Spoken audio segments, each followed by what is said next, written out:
penggelapan uang. Penggelapan uang. Jadi ini merupakan bagian dari kerjasama.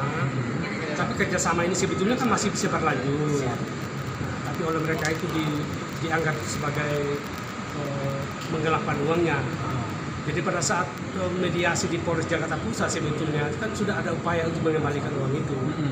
Nah, tapi uang itu tidak mau diterima oleh saksi pelapor karena pertama dia kan syarat dia tidak boleh dituntut. Nah, kemudian yang kedua tidak boleh dipotong hutangnya. Jadi sebetulnya ini sengketa bisnis. Tidak ada pidana ini. Kalau uang yang digelapkan juga uangnya ada. Uangnya ada. Ada. Berarti tidak ada yang hilang ya Pak ya? Tidak ada yang hilang, uangnya ada. Gitu. Jadi saya yakin bahwa unsur 372 perihal penggelapan itu yang menurut saya tidak perlu. Nah, bisa sampai ke PN Jakarta Pusat Pak, gimana Pak? Kan harusnya bisa diselesaikan ya, waktu di Polres Jakarta Pusat aja, tidak perlu ke sini. Secara tadi mediasi sudah dilakukan ya. Bagaimana tanggapannya?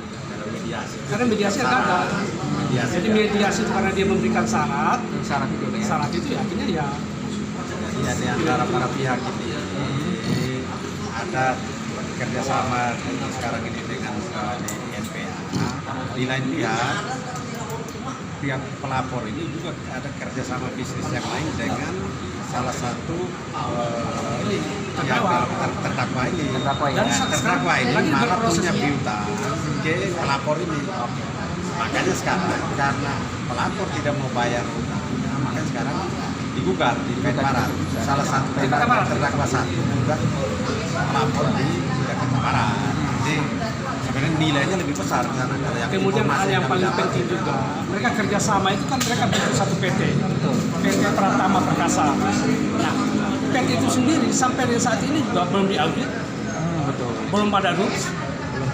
Jadi bagaimana menentukan bahwa dia dirugikan, uangnya dia digelapkan? Kan perusahaan sendiri juga belum diaudit. Itu persoalan pokoknya di situ. Pak Justinus sendiri kuasa hukum dari pihak terdakwa dua. Pak Irfan Pak ya. Pak Irfan Pak ya. Apa jabatannya? Dia sebetulnya tidak ada jabatan di PT itu. Dia hanya selaku pemilik dari CV Nusa Pertiwi Abadi. MPA.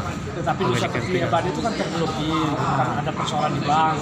Maka dirikanlah itu PT P3 itu PT P3. untuk melanjutkan usaha kerjasama itu. Oh gitu.